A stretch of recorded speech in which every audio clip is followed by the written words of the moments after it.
Welcome back, Freelancers. Undefeated Rescue, and we are continuing with the gear showcase. Today we've got the Colossus. There's a few people hanging out in here. It's a little bit earlier in the day, so I don't even expect too many people to be in here. But we'll go on to Bastion and kind of go over the gear I'm going to showcase today. So, free play for Tarsus, no consumables. We'll switch over to GM1, and we'll head in.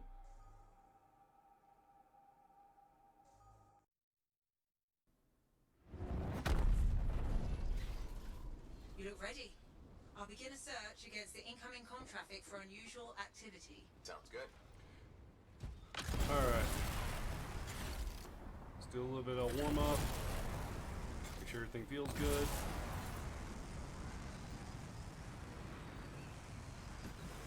Alright. I think we're good. So, I believe last time we were... I think it was... Let's see here. It was... Oh, that's right. Voss's Ark. So we've gone over Rubidian's Furnace. Voss's Ark. And then this time we're going to go over... sorry about that. We're going to go over Voltaic Dome. So we're staying with the ordnance launchers. But kind of... So... this one's a little bit more unique because with Voltaic Dome, it's... Let me back out real quick.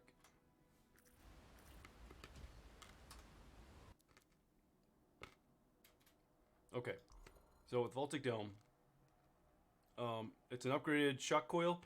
It shocks enemies in the area of effect, and then enemies are frozen once hit. So after one tick of damage, they will get the frozen effect. I've got a couple of these, and on this build specifically, I'll use this one because I don't really spam the ability too much because I've got two primers on it. It's more of a melee build. But I'm going to showcase this one because it's got a lot more recharge on it. And I kind of want to show you, like, because it has such a low recharge, you can actually make this an infinite. And then the radius for it's not too bad. It's pretty typical. It's a radius of 5. So it creates a dome around the javelin. So as long as you're pretty much up on the group or up on the enemy, it will affect them. And the electric effect is 12. So this is the interesting thing about it. So this is similar to Venomous Blaze, which the Storm has, where it's one type of element, which in this case it's electric, but it also will prime them with ice. So Venomous Blaze only primed on a 3-hit streak with acid.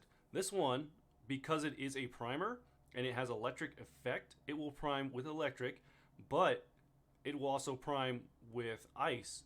It'll actually prime with ice quicker than electric, whereas the electric effect is 12. That's kind of low. Usually like 20 will instantly apply the effect to them. With here, it doesn't matter what the effect is. It just automatically primes them.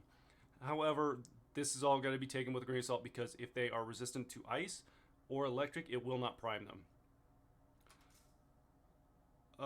Let's see here. So I've got this with Fist of Crucible. Based on the build I'm using, I don't think this is necessary. I think as long as you have the Earthshaker melee equipped, it's going to be pretty good with the Voltaic Dome. But we'll head over to the Stronghold, and I'll kind of showcase it in GM1.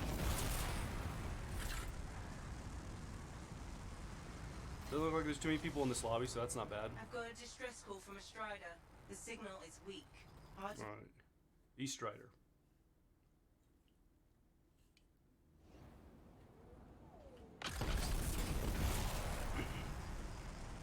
Alright, we'll see if we got our brute buddies over here. Half done. Well, unlucky. Maybe we'll see him in GM3, but we'll just head straight in. Oh, hey, a salvage, alright. No compound cell. Oh well.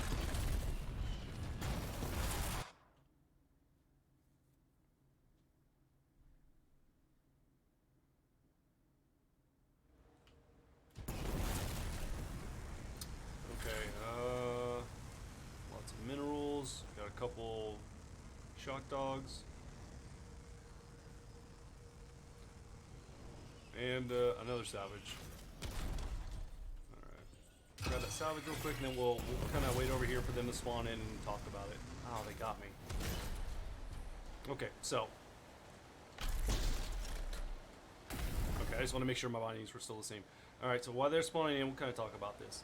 So, with as you can see, okay, so let me show you real quick. Right here, this is my Voltaic dome, and you can see it's got a primer on it. So, what I do is, as you can see, it's recharging as fast as I can use it. So it's kind of like when I was saying Ember's Lens used to have an infinite. This is in fact an infinite. If you can get a good charge build on it, and you have good rolls for recharge, this will recharge infinitely. And the thing about it too is you can move with this. You can't sprint. So I don't know if you can hear my clicking. I'm trying to sprint. It won't let me. But I can walk around. I can actually even hover with it.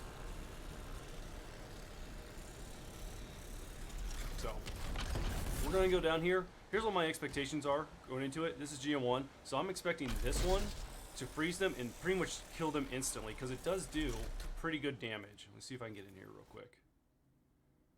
Give it a second to load. I've noticed when I come into the dungeons, this menu gets a little wonky. So it does 2,200 damage. That's like double what Venom or Tactical Onslaught did. That's I think about 1,000 more than. That's probably about the same damage that Ember's Lance was doing.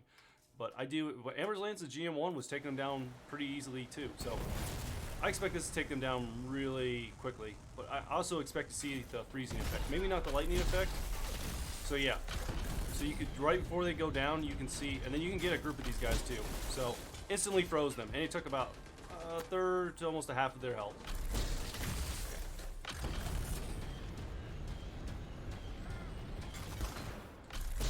Yep, frozen. And then you just come back and just do whatever to finish off the combo. And because it's electric, it takes down shield really quick as well. So that's kind of one of the things about Voltaic Dome that's really, really nice, especially against like a shielded area. So if you go in to face certain strongholds that have a lot more shielded enemies, this is actually really beneficial because it'll take down like instantly. Oh, I didn't even see this guy. So it taking down shields instantly. And here's the thing too: if you've got enough if you got enough armor on your Colossus, you can literally, it's a slow chug, but you can literally just walk around invincible, basically. Oh, I actually let off the button there. It didn't stop. Like I'm not phased at all.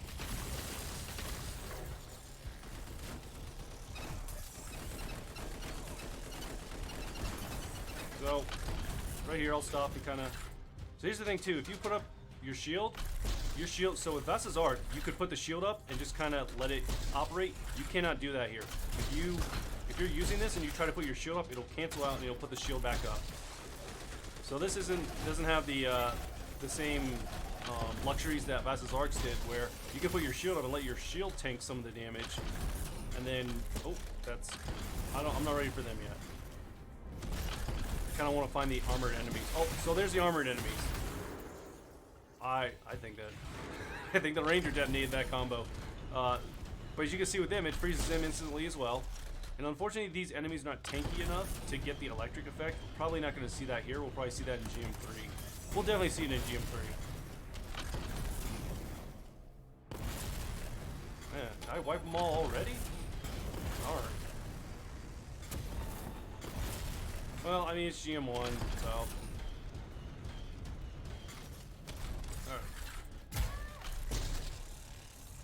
So it's taking down their shield really well. Took a little bit of health. Trying to see if I can get them to electric prime. So it's not taking a lot of damage against armored enemies. It's electric, so it's better against shield than armor. And look, right there you can see it primed. It did prime both of them for a moment.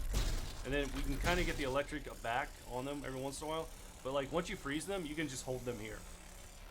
Assuming that they're not resistant to ice or just have a high level of resist. So when I say a high level of resist, I'm talking about a stronghold boss like the Undying or the Monitor. They have high resist, so you can apply effects to them, but like the frozen effect won't actually stop them. They'll still be able to move. They'll still be able to attack you, but they just will be primed with ice and or electricity. So the thing about this too is it's a real slow walk. So if you want to hold this down and just walk through them, that's fine. Just you're going to be falling behind real quick, especially if your fire team's moving out quickly. Let's see here. So what I typically would do with this though, with build that I would have. So GM1, it's very viable, really good, and because it has an infinite recharge, it's pretty efficient. But typically in GM1, this isn't going to be that useful because you're going to run up against a lot of really resistant enemies, or you're going to run into enemies that are resistant to electricity and or ice. So this kind of actually would be negative. So that's like the downside to it, is that potentially this could be useless, and it's not causing a lot of damage. So we'll just take those thoughts in with us when we go into GM3.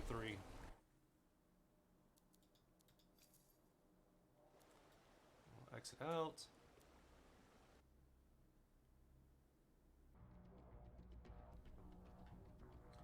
Alright, I shouldn't have picked up too much gear, so this should go pretty quick.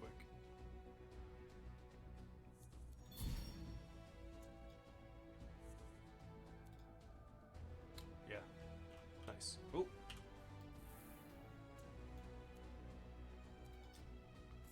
Alright, play another mission. Free play. Tarsus.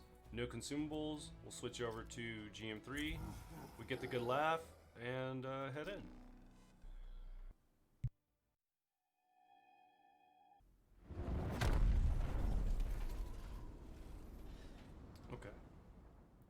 Javelin is ready for deployment.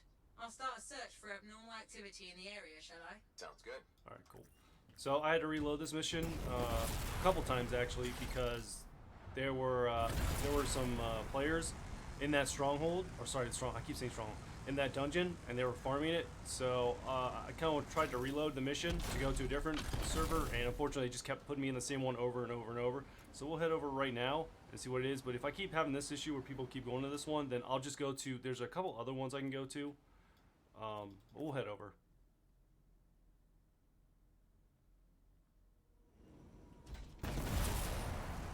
Alright, hopefully we got our brute buddies over here. Yeah, we do. Okay, so I'm going to showcase this real quickly against them. So I still got the one with recharges on. Oh, almost. So it's recharging really, really quickly. The other one I've got that does a lot more damage doesn't recharge that quickly. So we'll go over here and show you kind of how it works. So as you can see, it's doing a decent amount of damage, and it's frozen them. And I can literally just sit here. I'm sitting back right now, just letting it do its thing. So I'm just eating away at their health. That's not really the way for my build it's intended to be used. I was a little delayed, but you could legitimately do that if you're going up against smaller groups of enemy at a time. If you're going up against a lot of groups of enemy or tougher enemies, that could be pretty detrimental.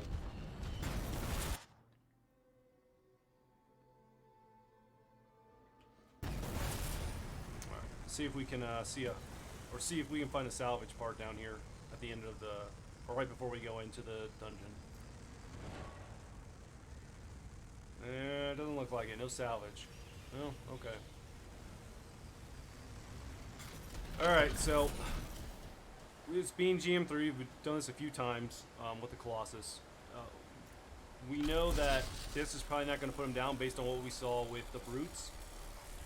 This might do the grunt in pretty quickly, but when it comes to like the more resistant enemies, we're probably going to have a hard time just sitting there holding this down and slowly whittling away at their health.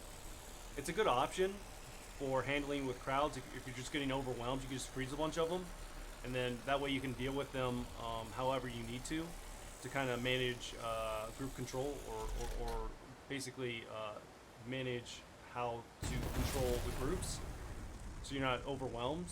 But we'll go in and we'll showcase it. Alright, so we got a grunt right here. So as you can see, like initially, it's doing two types of damage. It's doing the electric damage, and then it's applying the frost effect to them. We didn't actually see the electric proc. Here we go. So now we got the electric proccing here. So now we have two different primes going on, electric and frost.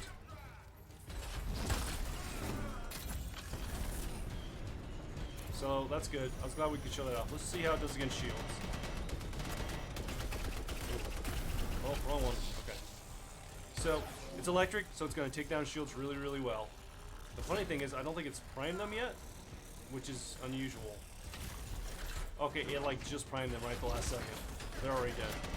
Let's go over here and see if we can prime this guy.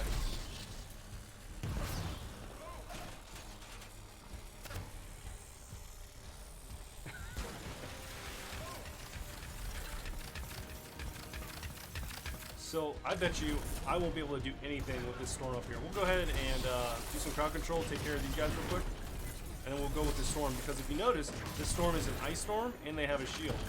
So essentially, theorizing, I won't be able to take their shield down because inherently this ability, the Voltaic Dome, is electric, and then because they're frost or an ice elemental, okay, probably shouldn't get frozen, in theory, but we'll test it out so you guys can see.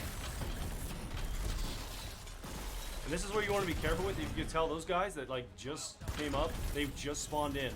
If you're freezing an area where they're spawning in, so like, see how like there's this red hue in this area right here?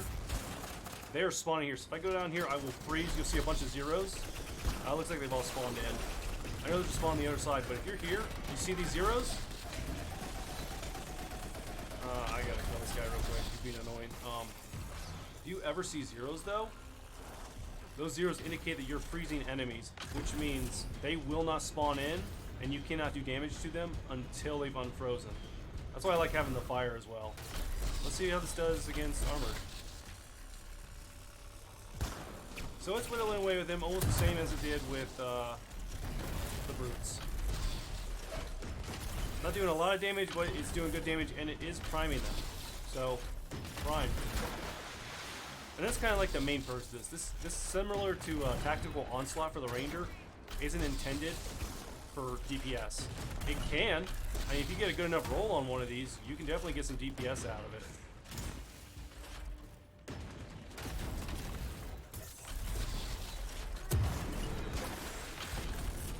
Okay.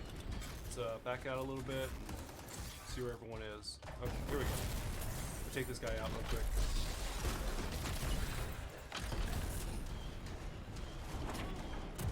And what are they? Are they electric? They are electric. So we're doing damage to their shield, and then we're able to freeze them. But we're still not doing a whole lot of damage. I didn't realize the ranger was right there. I don't want to take on the ranger yet. I've got to be careful with this build too, because it's definitely meant for crowd control. It's meant for taking down large groups of enemies and having a lot of reach. So I've got to be really aware so I don't skew the numbers. Where did those... There we go. So it does take down, it does do damage against their shield, but it takes a second. And then it freezes them really well.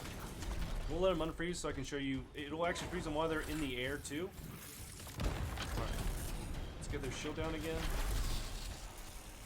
So like right here you can see it's not really doing anything against them. Oh, actually it is taking their shield down. So they don't have to be ridiculously close. As long as they're in an area, you will get them. So that's the one thing about Voltaic Dome that kind of sucks, is there isn't really a like a trajectory for it. It's just kind of like guessing based on where the lightning is shooting out to, how far of a reach it has, because it does have a pretty standard 1 of 5. Oh no! I did not mean to hit them. I jumped in like right as I did that. I'll give it a second to get their shield back. So it's kind of guesswork as to whether or not you'll hit them. You just kind of gotta keep looking. But typically right there you can just hover next to them and you'll be able to get them.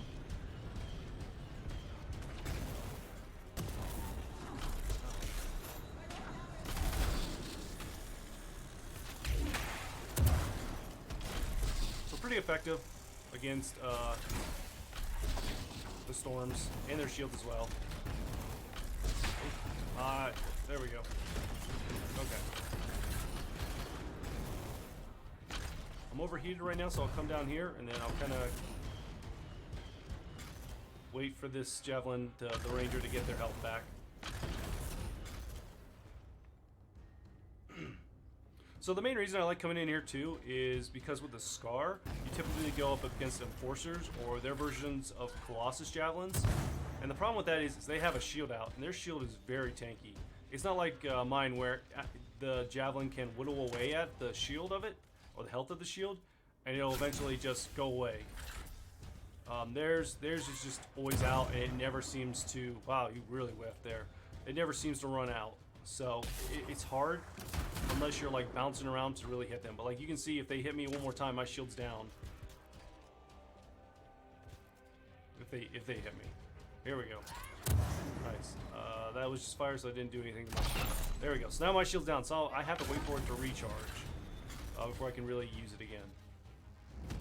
Where with the Enforcers, the Colossus Enforcers the Scars have, they don't have to do that. So, all right. Ooh, let me see if I can get some health real quick. I was standing there just taking damage, and I wasn't really paying attention to my health. There we go. I knew I saw some somewhere. Okay. So we'll let them do their ult real quick, and then we'll come back around.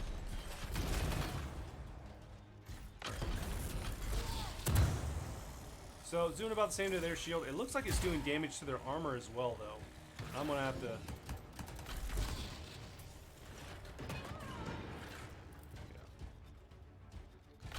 So it looks like they're frozen in place too, even though we're not really seeing the effects of it. Oh, there it is. So this is kind of what you want to do with this, is wait till they're primed, and then kind of detonate the prime.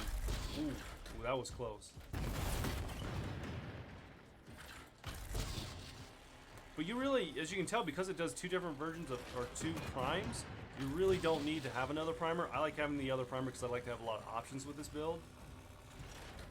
But I could literally just sit here and keep them frozen and just whittle away at their health. It's going to take a while, and it's kind of a process, but it'll do it. It'll definitely do it. You can barely tell it's moving because it's only like 1800 damage. But it's definitely an option. And then the thing is, once you prime them and detonate a combo, especially on more resistant type of enemies, you can't really... So as you can see, they're primed right now. I actually cannot detonate them again because I've already detonated a prime on them. So there's a cooldown inherently on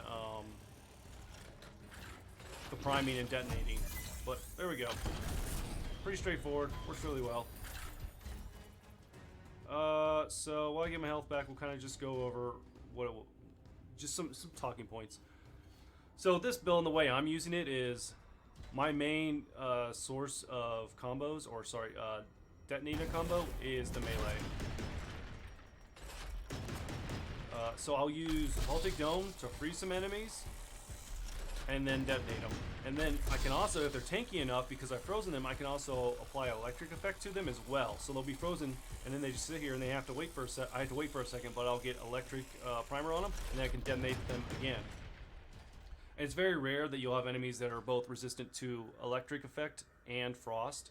And then I like to bring Fist of Crucible in here, and then that way I can just kind of prime them with fire as well. So I'll prime them with ice, get them down, prime them with fire, and that will unfreeze them. So if you've frozen them and you use fire, you will actually unfreeze them. They'll be primed with fire, but they will be unfrozen. So that's just something you take in consideration when you're like, I see this a lot when I go into strongholds, is I'll bring like Arctic Tomb as a ranger, and then there will be like a Colossus with Fist of Crucible, and I'll be freezing them, and then before I can detonate the combo to freeze all the enemies in the area, the Colossus will come in here just spewing their fire, just unfreezing all my hard work and undoing everything. So that's something to be cognizant of when you bring in like fire and ice specific primers, or just gear in general, is that they can actually unprime the other one. So also to explain to you more in depth why that's such an issue is, if you use fire, that has a multiplier on it against enemies, whereas frost does not. So if you want to do a lot more damage combo wise, setting them on fire actually is more beneficial than freezing them. The upside to freezing them is that they can't move. They're immobile now. That's excluding stronghold bosses like the Monitor or the Undying. Their resist is so high that even if you apply the effect to them, they will be affected primer wise, but they actually will not. They won't be invulnerable, or they won't be immobilized, or whatever. So that's something to be considerate of when you're applying this gear. Is like, hey, you might come into a fire team and they might have the exact opposite primer, or they might be having a build that actually kind of it's almost like you're fighting your own teammates. So that's why I try not to run too many things that have frost on them or fire. I try, but so let's do some box checking with this. Is it efficient? Well, as you can see, it's probably like one of the most efficient things in the game. I can sit here the whole video and just do this and take down enemies doing this. I don't have to do anything else. Just holding down one button, and I can basically just win. Unless they're resistant to the effects, which in that case it makes it kind of useless. It doesn't really make it useless because we could see against the electric and frost storms elementalist, it was still doing damage against them. It wasn't doing a lot because inherently this ability is more of a primer than it is a DPS tool. So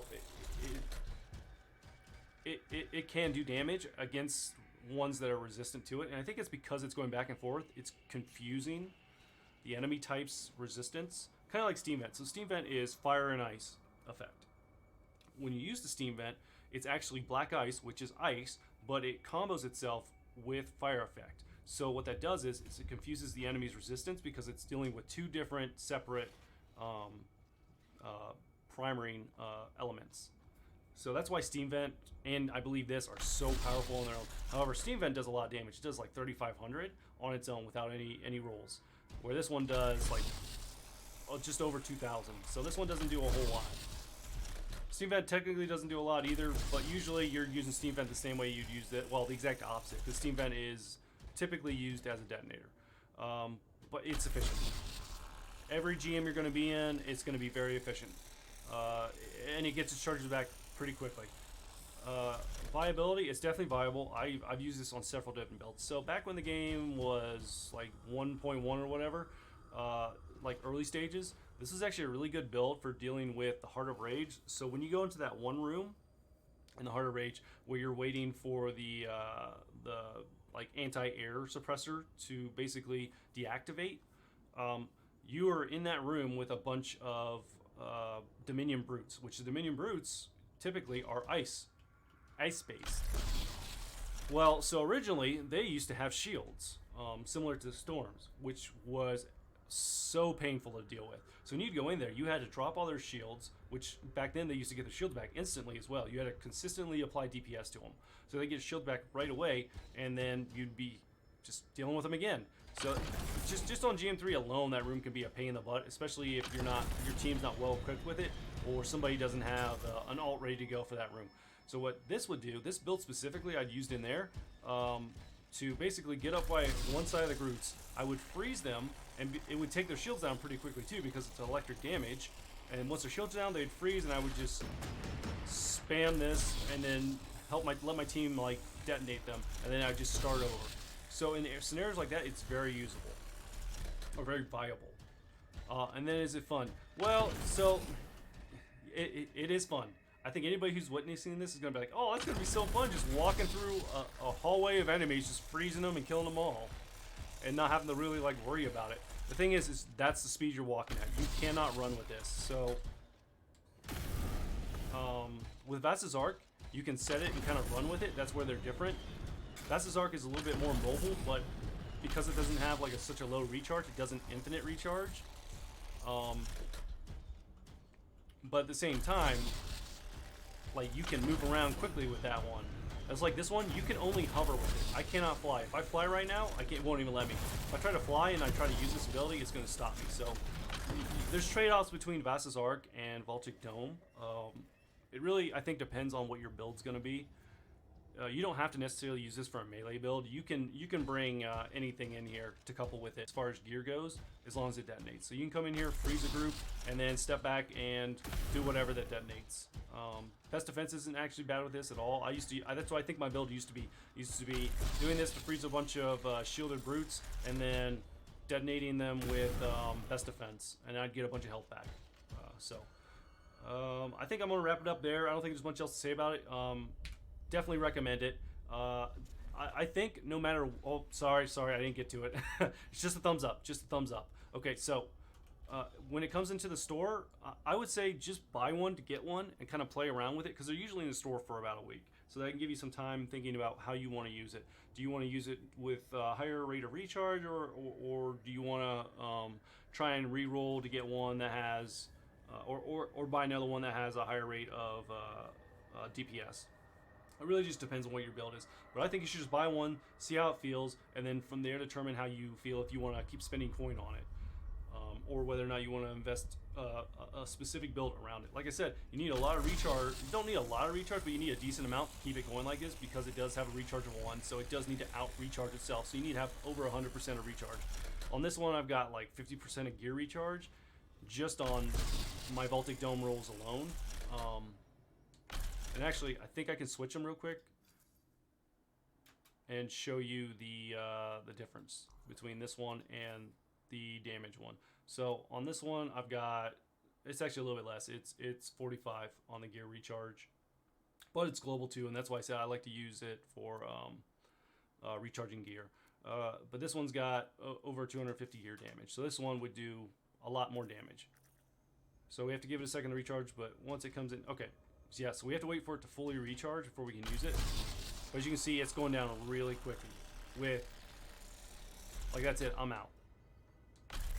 I get it back really quickly because I have fast gear recharge, but it won't let me use it until it's fully recharged. So that's kind of a downside to it if I was going to say one. I still think it's a good buy, and I still recommend buying it if you see it in the store.